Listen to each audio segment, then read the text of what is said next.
This is the Extra Point Podcast from Arizona's family. We got another big weekend of football approaching. How will the Cardinals do heading up to the Great Northwest to take on the Seahawks? Well, we know a guy.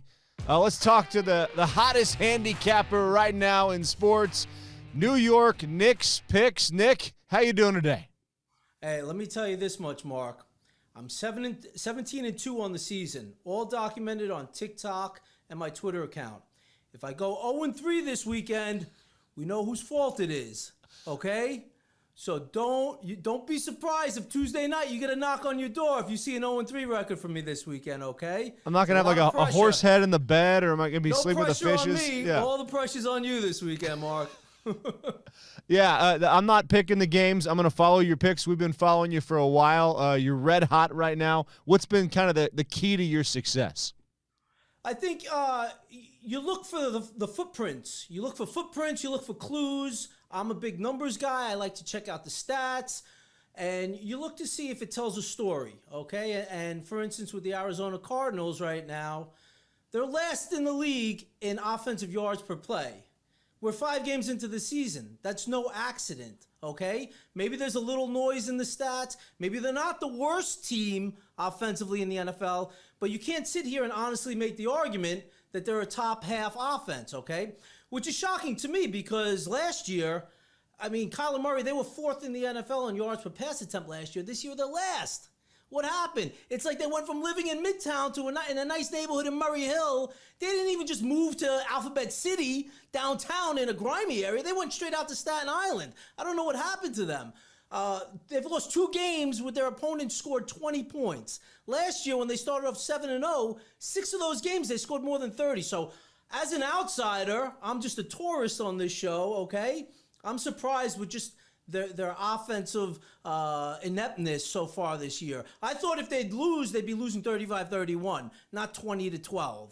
So this weekend, they're taking on the offensive juggernaut known as Geno Smith and the Seattle Seahawks. How do you see this one breaking down? Say that again, just so you believe it yourself, okay? Geno Smith, the offensive. Did you ever think that would happen? I thought some Jets fans, they might have taken him on like a boat somewhere. Listen, not a lot of fond memories of Geno Smith circa 2015, 2017, in the 5 boroughs, okay? You're going to get no love for Geno Smith from here. But listen, that's a great point, though, because we're not handicapping Geno Smith from 2017, just like we're not handicapping Kyler Murray from last year or the year before, or him and Hollywood Brown from their days in Oklahoma. We have to handicap them from now. And Geno Smith and the Seattle Seahawks, I said Arizona was last in the NFL in yards per play. The Seattle Seahawks are first. And it's no joke because they're first in yards per rush and they're third in yards per pass. That doesn't happen by accident. That's not a one-game fluke. That's not they played a bad defense here or there. You have to take what the numbers are telling you, wipe away your bias, your opinion. And yes, it's shocking, but Seattle Seahawks, they got a heck of an offense. They got a weak defense, though. Maybe this is the get-right week for Kyler, but you have to handicap what you have here. And honestly, the profile of the Arizona Cardinals, that's not a team that you see as a road favorite, especially against a team ranked first in the NFL in yards per play. I'm surprised the Cardinals are favored this week. Well, they have some sort of magic up there in Seattle, and I don't know what it is because they've won up there with backup quarterbacks. Maybe that magic was Russell Wilson. Maybe so. Yeah, he's certainly fallen off. I'd love to hear your numbers on him. But, Russell Wilson, Geno Smith, I mean, how that shakes down. Do you see the Cardinals as the favorite this week, though? Do you see them coming away with the victory and making some wise guys happy there? Look, I'm on the Seahawks, okay? Like I said, the profile of a team that's a road favorite, Arizona does not match that profile. Last in the league, as I mentioned, in yards per play. That's not a team that you back as a road favorite.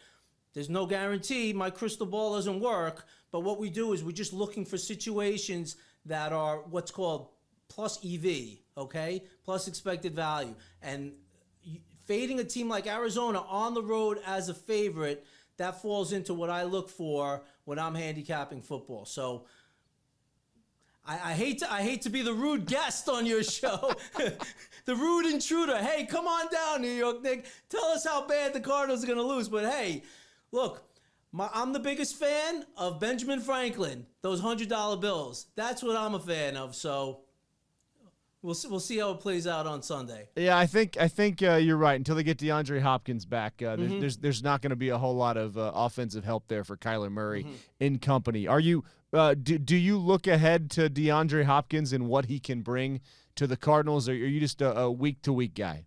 Well. Here's the one thing about DeAndre, and I'm a Nuke Hopkins fan, okay? But last year he had his lowest targets per game, yards per game, and catches per game since 2013. So the idea that he's going to walk in and just magically turn around this offense, I'd love to see it. Cardinals were a fun team to watch last year, okay? I'd love to see that. Let's pump the brakes. Let's see it develop first before I can get on board right away. So not like a forget about it, but like a maybe forget about it? I'll see you later kind of look. How about that? And say hello to your mother for me. Or maybe that's Boston. I can't remember. Okay, so you say Cardinals, Seahawks. Go with the Seahawks there. You're feeling good. Points. Take the points. Okay, take the points. Go with the Seahawks. Yeah. Do you think this is a shootout, or you think this is one of those deals where the pillow fight and whoever's kicker can make a field goal wins? Well, if you follow Seattle, I like to usually look at the home team as dictating the pace of the game, the type of game we're in, okay? Seattle, high-scoring team. They score a lot. They give up a lot of points. 2 weeks ago against Detroit, 48-45. Last week versus New Orleans, 39-32. So I'm going to follow their lead and say this will probably be more of a high-scoring game. All right, you heard it here first with New York Knicks picks. All right, what's your other game you're burning on? We got some big ones this week in the NFL. What is your bet your mother-in-law's money, and if you're not going to have to pay up and get your legs broken? Listen, she's not going to love you anyway, so you might as well bet her money, right? Look, Dallas has been hot, right? Cooper Rush stepped in for Dak Prescott. They've won 4 in a row. But here's the deal, okay? They've given up less than 17 points in all 4 of his victories. It's really the defense that's been leading the turnaround, not really Cooper Rush, okay? This is a different animal they're facing this week. Look, let's think about it. So they faced the Bengals, Joe Burrow, stick figure back there, right? They faced Matthew Stafford, the Rams, stick figure back there, weak offensive lines. Wentz and Daniel Jones, they have some mobility, but nothing like a Jalen Hurts. So that defense, that defensive line, they were able to dictate, okay? And Cooper Rush, he's got no interceptions in 4 games. Why? He's been playing with a lead, okay? Now you're playing the Philadelphia Eagles. Best offensive line in the league, okay? Number 1 passing offense, yards per play, okay? They fall behind. Now they're forced to catch up. It might be a little bit of a different Cooper Rush scenarios. Also, Eagles, number 1 in the NFL, yards per pass attempt, okay? This is not the type of team that you want to catch up against. So I like Philadelphia. I'll bet your mother-in-law's money on it. Also, remember this, okay? The NFL season, it's got its ebbs and flows, right? So it's like a TV series. It's like a drama series, like The Sopranos, okay? A lot of violence, some deals are being made, right? If you look at the Eagles, you had their home opener week 2 against against the Vikings, Monday Night Football, right? Then you go Washington Commanders division game, big game. Then they have the Jaguars, the return of Coach Doug Peterson, the only coach to lead them to a Super Bowl champ. So that was a big-time game to get up for. And then this week, playing the Cowboys Sunday night, a divisional rival, okay? Last week, I think your fans saw a little bit of a sandwich game kind of Eagles team. You know, last week's show wasn't The Sopranos. It was more like Seinfeld. It was a show about nothing. You know what I'm saying? Compared to those other weeks.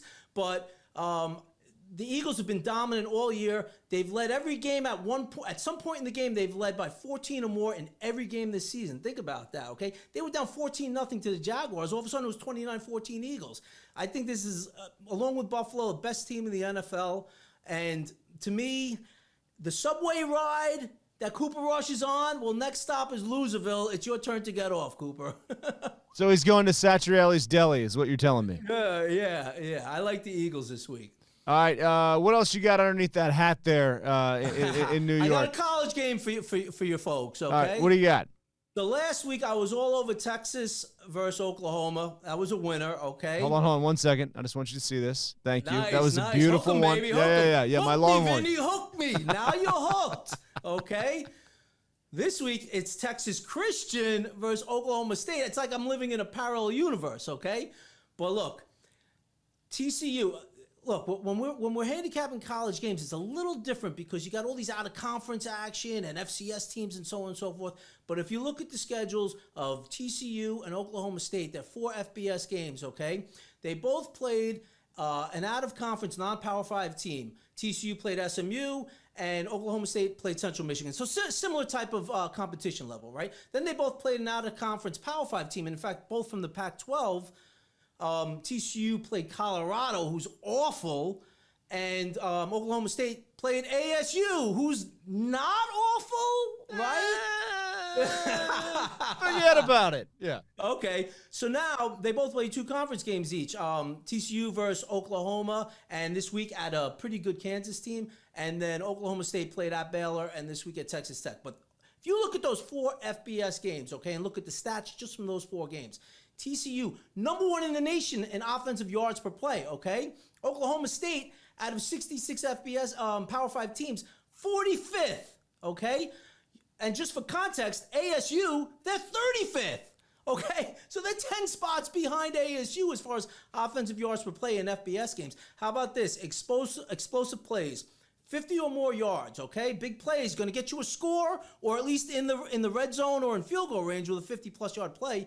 In those 4 games, TCU, 8 50-plus plays, okay? Alabama, for context, in 6 FBS games, only 7. Guess how many Oklahoma State has? The same amount as me and you. 0. Skadoosh, okay? So I'm looking at the explosive team at home. You're laying a short number. I like the horned lizards. They're actually lizards. They're not frogs. I like them this Saturday in college football. So you're saying light that up in your cigar and smoke it. You like the horned frogs. I love them. Would you? I mean, it sounds like you like the horned frogs maybe against like an Alabama down the line. Would that be? Are they that good? Look, they have some weapons. They got Quentin Johnson, the wide receiver, 6'4". He had 14 catches for 200 yards last week. Then they have another wide receiver, Savion Williams, 6'5" guy. So they got the big guys. Then they got a couple of quick slot guys. Kendre Miller is a great running back. Max Duggan's in his 4th year. Maybe it's his 5th year at this point. Yeah, he's been there since I think the mid-2000s for sure. Yeah. And look, if Oklahoma State falls behind, Spencer Sanders, their quarterback, he's a little volatile, okay? He's got 42 turnovers in 37 career games, okay? So the number 1 stat, the indicator for wins and losses in football is turnovers. So you're more apt to commit turnovers when you're playing from behind. So I like TCU this week. I'm not ready to crown them over Alabama just yet. I want to see that defense stiffen up a little bit. But hey, let's tackle this week first. All right. Remember Tuesday night, Mark. Remember. Yeah, no, for sure. We got to, we got to keep that always in our memory, and we also got to follow you. I don't know. Do you have enough social media spots where we can follow you? Like where can we find you? Find me there. Find me everywhere. What are you making more picks? Find me on the corner of 5th and 23rd, okay? And we can find you. So are you going to roll out some more picks for us this weekend? What else? Come Friday, come Saturday, when can we find the rest of your picks? Yeah, we got the college game, we have the Sunday game, and then we'll have a Monday Night Football game on Monday. So lots of fun, lots of opportunities to enjoy and entertain. And listen, like I said, we're 17-2, so we'll know where this train fell off the tracks. Okay, probably at the Bed-Stuy train station, but a lot of pressure on you this week, Mark. Hey, that's you know what I like pressure. You know, pressure busts pipes, pressure makes diamonds. I'll probably wilt and fall away. But if you would come back here and be gracious enough not to beat me up next week, we'd love to have you on again. No doubt. Listen, when in doubt, wherever you go, what you do, when in doubt, take those points, Mark. Take them. The Extra Point Podcast, a production of 3TV, CBS 5, and azfamily.com in Phoenix, Arizona.